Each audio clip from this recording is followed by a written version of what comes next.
Pranams to everybody.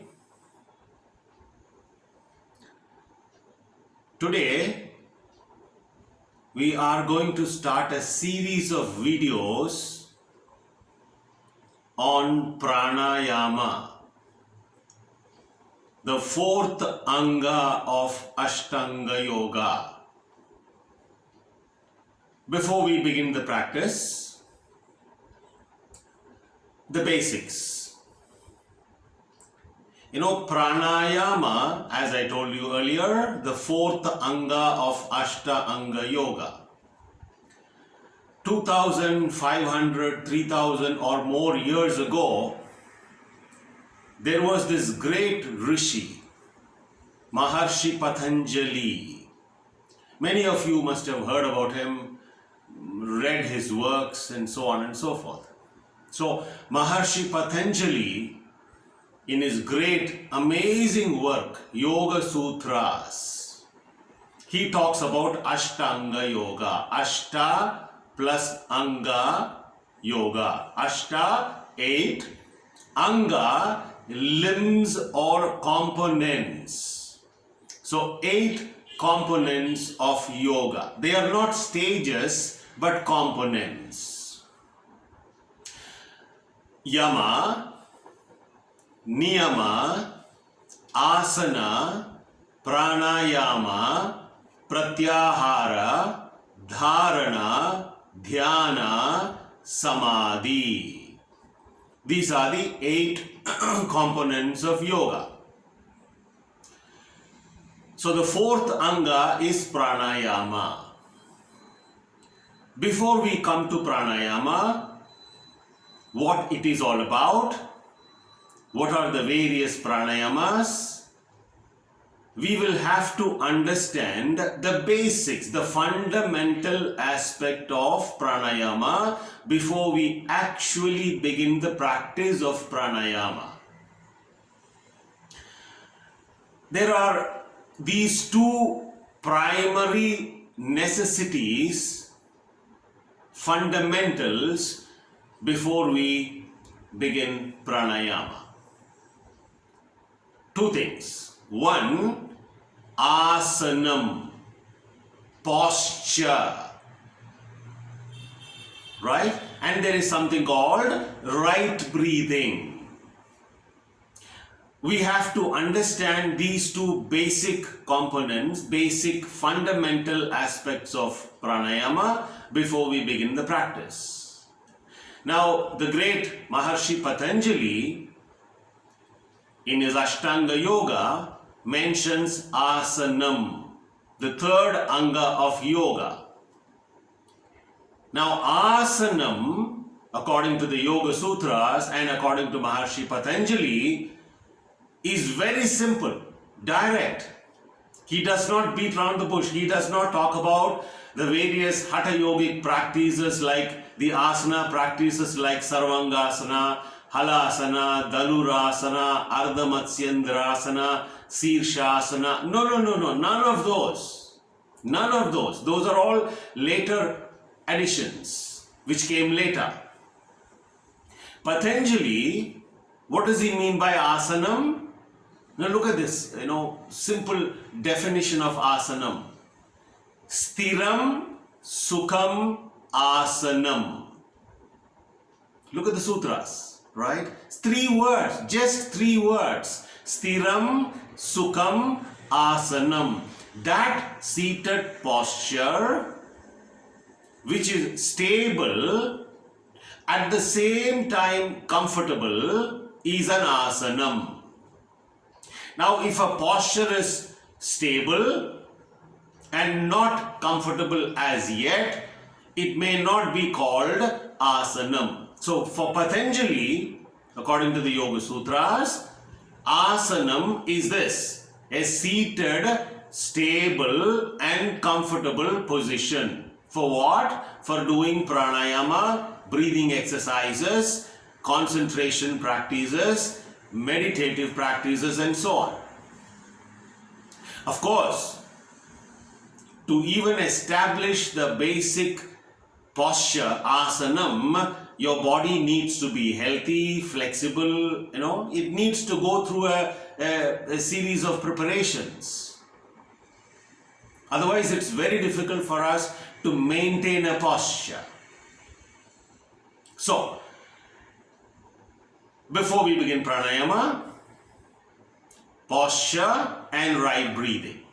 Now, let us take a few points from Hatha Yogic practices, the Asana practices.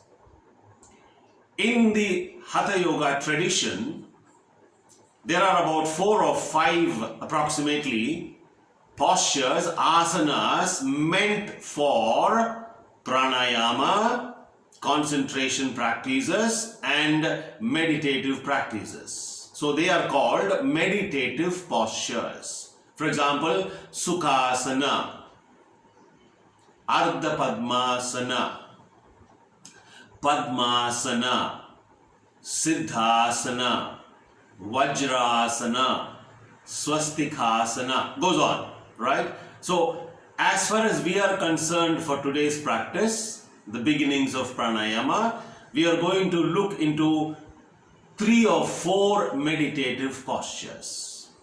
Now, why are they called postures? I will come to it a little later. So, the first posture, Sukhasanam, the way I am sitting now, the well-known Indian way of sitting, right? Squatting, legs crossed, back straight, relaxed, and go on adjusting till your body is comfortable, right? So here you may keep the hands turned down on your knees or keep your palms turned up on your knees, or even you can interlock your fingers and keep it in front. But when doing pranayama, it's better that we spread the arms, place it on the thighs, either facing up or down, right? Sukhasanam. The next one is Ardha Padmasanam. So what do? Watch me. We bend the left leg and keep it close to the body, flat on the floor. Bend the right leg and put it over the left thigh, close to the groin. Flatten and make your position comfortable, right? So, right leg over the left thigh. This is Ardha Padmasanam, half lotus posture. Now the same thing can be done the other side also, understandable. Left leg over, right leg underneath. Both sides can be done. The third one is Padmasanam. So here, stretch your legs first. Bend your right leg and place the right foot on your left thigh. Again, close to the groin. Bend the left leg and place it over your right thigh like this. Okay? Like a lotus. So, this is Padmasana. Now, it is understandable that this can be done the other side also. Left leg first and then right over. Now, in this position here, the left thigh is slightly off the floor, which is perfectly alright. That is how it is. And if you interchange the legs, the other thigh will go up a little off the floor. Don't force and don't push it down to make it flat. Not necessary. Padmasana. Okay? The fourth one that we are going to learn today is Vajrasana. So, first of all, leg straight. Bend your right leg backwards. Sit on that. Bend the left leg backwards. Keep your feet flat. Toes just touching each other. Heels apart. And sit in between the heels. Make your position comfortable. Okay? This is, and hands on your thighs. This is Vajrasana. Many of you must have done all these postures. I am just repeating because we have to understand posture before we go to pranayama. Very important. That's the first step. So all these are meditative postures. Now why are they called meditative postures? Why are they called asanas?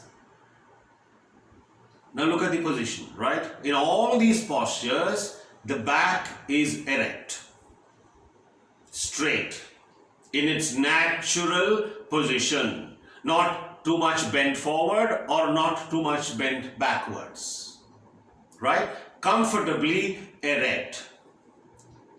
In fact, we are relearning all these as children. Now what children, right? Before they are thrown into schools, literally thrown into schools. When they sit, watch children, healthy, normal children, they never know how to sit bent. They always sit erect. The back is straight. Naturally, they don't do anything. There is no effort on their part, but naturally they sit straight. As they go to school, and as they begin to mingle with their friends and so on and so forth, societal norms and so on, gradually because of tension, because of stress and so many other hundreds of factors, we tend to bend down. Which means we are losing the confidence that we had once upon a time naturally in us, goes down and down and down. Right? I mean, it's no fault of yours or mine. That's how society is bringing us up.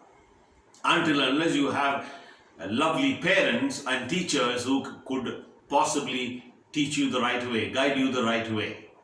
So, all these postures, the back remains straight, comfortable, stable. That is what Patanjali means by asanam. Stiram, stable, and sukham, comfort. Both these qualities should be present in the asana. That is why it's called asanam. This is the first step towards pranayama. Now what is the second step? Right breathing. There is something called right breathing. Because many of us unconsciously have taken up this habit of breathing in the wrong way. Right? Now, first I will go into what is wrong breathing. Because many of us do that unconsciously. We don't even know that we are doing the wrong way until unless somebody points it out. So, what is wrong breathing? You know, when you breathe in and breathe out, the lungs move, the chest moves, the abdomen moves, you know. So, when you inhale, and if the abdomen goes in, like this, and when you breathe out, the abdomen comes out, that is wrong breathing. I repeat again. When you breathe in and then when you find that the abdominal region is going in, and when you breathe out, the abdomen moves out, understand clearly this is wrong breathing. Why? Because when the lungs are expanding, when you take an inhalation, it expands upwards, sideways and down, and there is a muscle called the diaphragm, dividing the chest and the abdominal region, right? So when the lungs are expanding, it needs more space to take in more air. So the diaphragm, the diaphragmatic muscle moves down. And if your stomach is relaxed, the natural movement would be the abdominal muscles moves forward, expands, right? But because of our habit, what do? When you breathe in, we pull the stomach in. Unconsciously, we don't know, we don't notice that. And when you breathe out, the stomach relaxes and comes forward. That's wrong. Why? Because you're limiting the capacity of the lungs. For example, what happens when you breathe in? See? You've limited the capacity deliberately, unconsciously. So, wrong breathing. Now what is right breathing? Opposite of this, obviously. When you breathe in, the chest expands and specifically the abdominal region moves out, expands. And when you breathe out, the abdominal region goes in and chest contracts. So remember this, very important. When you breathe in, expansion. When you breathe out, contraction, like a balloon, right? Inhalation, expansion overall, very specifically the abdominal region. And when you breathe out, contraction. This is right breathing. Now, in case those of you who are listening to this video, you have found out that you are doing the wrong kind of breathing, correct that. Now, how will you correct that? Simple. Every time you breathe out, remember to pull your stomach in, or use your hands to begin with. Using your hands, push your stomach in. And when you breathe in, relax. Okay? So every time you breathe out, see that the abdominal muscles go in. That is all you have to do. This is right breathing. Okay? Now we have established two things. We have understood two things. One, posture. Back straight and comfortable, stable, all that. Right? And the second step is right breathing. Having understood this, we are going to start a very simple pranayama today, the fundamental, the simplest. You can even call that yogic breathing. But we have other names because we are going to involve certain mudras to do this breathing. And therefore it can be also called Mudra Pranayama. Okay? Now today, in this video, we are going to learn only 3 mudras. Just 3. There are so many other mudras, but we will not go into that now. Since we are beginning the practice of pranayama today, this is the first video, we will learn the first basic, simplest pranayama called the Mudra Pranayama. So we are going to use 3 mudras. Now look at this. The tip of the index and the thumb touching. The other 3 fingers are open, kept relaxed. This is Chin Mudra. You're going to keep this mudra on your thighs, facing down, sitting in Vajrasana. Okay? Chin Mudra. The second one is Chinmaya Mudra. You keep the index finger and the thumb as it is. Close the other 3 fingers into your palm and hold this position. This is Chinmaya Mudra. The same mudra, you can keep it on your thighs to do the pranayama. The third mudra is you fold your thumbs into the palm and close your fingers over that. Clear? Thumbs inside and close the fingers over that. This is Adi Mudra. Okay? So we are going to use these 3 mudras for our pranayama.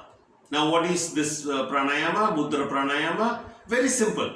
Using these mudras, 3 mudras, we are going to lengthen the breath. Long inhalations, exhalations. Right? I'll show you. I'll show you 1 or 2 times. Just watch. So, I'm taking the first mudra, Chin Mudra. Place my hands turned down on the thighs, sitting in Vajrasana, straight back. And normally when we do pranayama, we close the eyes. Okay? So, I close the eyes. Everything is in position. I breathe out first. And then start inhaling.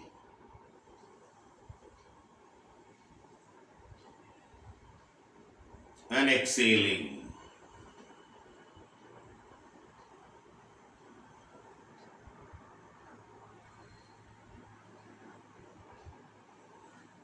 Right? So, keeping this mudra, you're increasing the length of your breathing. Long, slow, steady, deep inhalation and long, deep, steady and slow exhalation. So after you take this long breath in, before you breathe out, there will be a small fraction of second pause, which is perfectly alright. That's how the breathing system works. Okay? Now, other than that, don't hold your breath. Don't hold your breath. It is simply inhalation, long inhalations and long exhalations. Okay? So, Chin Mudra. Take the next mudra, Chinmaya Mudra, and repeat the same procedure. Long inhalations, long exhalations. And then the third mudra, long inhalations, long exhalations. Right? Now for beginners, newcomers, those who are beginning their pranayama practice just now, maybe about 5 to 6 times, let us say 6 times each mudra, you're going to do the breathing. 6 long inhalations, exhalations for each mudra. 6 for Chin Mudra, Chinmaya Mudra 6 breaths, Adi Mudra 6 breaths. So about 18 times, right? Long deep breaths. Now after each mudra is over, maybe you can relax for a few breaths, a few minutes, settle down, let the body relax, and then start the next mudra. Okay? So, this is called Mudra Pranayama. Now, while doing this, I told you, it's better we keep the eyes closed. Now, why? Because you can focus on the breath. Whenever you do pranayama, it should be conscious. Of course, the mind will wander here and there, which is its nature. You can't help it. But as much as possible, try to bring your attention to your breathing. And especially when you're regulating the breath like this, your mind has to be there. Otherwise, you'll miss. Okay? So these are the 3 pranayamas that we have learned today. Chin Mudra, I repeat. Chinmaya Mudra, Adi Mudra. So, 6 times each. Now, when do you do all these things? The best time to do pranayama, yoga, meditation, what have you, is early morning. You know, our ancient seers and wise people have told us early morning, between 4 and 6, can go up to 6:30, Brahma Muhurtam, the best time of the day to practice all these things. Now, if you're not able to do that in the morning, that's okay. Second best time is evening, between 5 and 6 or maximum 6:30. Don't go beyond that. Don't do it in the night, because that may affect your sleep, right? So the best time is inevitably early morning, the best time, right? So try to get up a little early and start these practices, right? Now, why pranayama now? Because as you know, all of us know, look at the condition of the world, look at the situation. Corona, everybody is afraid of corona, whether it will come to me, the virus will attack me, afraid to go out, afraid to mingle with people, afraid to, go to the shop. I mean, look at this, corona, right? It has become such a serious problem. It has created havoc in the society of humanity. So, when through these breathing exercises, when you learn and start practicing this every day, you are actually strengthening your respiratory system, and through that increase your immunity. This pranayama in general is one of the best respiratory exercises you could ever learn. It's fantastic. Initially you may not know, because yoga and pranayama is a very slow process. It takes time. But the effects are tremendous. You can actually feel it after some time, not immediately. Increases your lung capacity, purifies the blood, helps you to concentrate, focus and pay attention, calms you, quietens your nervous system. The benefits are innumerable. I won't go into that now. I would suggest you begin the practice and experience the benefits directly yourself. That's ideal. Okay? So today, the first step towards pranayama, right posture. Second step, right breathing. What is right breathing? Inhalation, expansion, exhalation, contraction. Always remember this. And especially, when you lie on your back, on your cot or on the mat or on the floor, you can actually see your body breathing the right way. You don't do anything. The breathing is natural and automatic. So when you breathe in, the stomach rises up. When you breathe out, it goes down. That is natural. But somehow when we get up and do our daily activities, it goes reverse. So we have to take care, especially when doing pranayama, we don't do the wrong kind of breathing. So, with this, we end today's video. And the next video, following this, we will go into the next step of pranayama. We are slowly entering pranayama. There are so many practices. We may not be able to go into all those pranayama practices, but we'll take what is essential, what is needed for all of us, normal people, and especially during these times. Okay? Good. Let us sit quietly.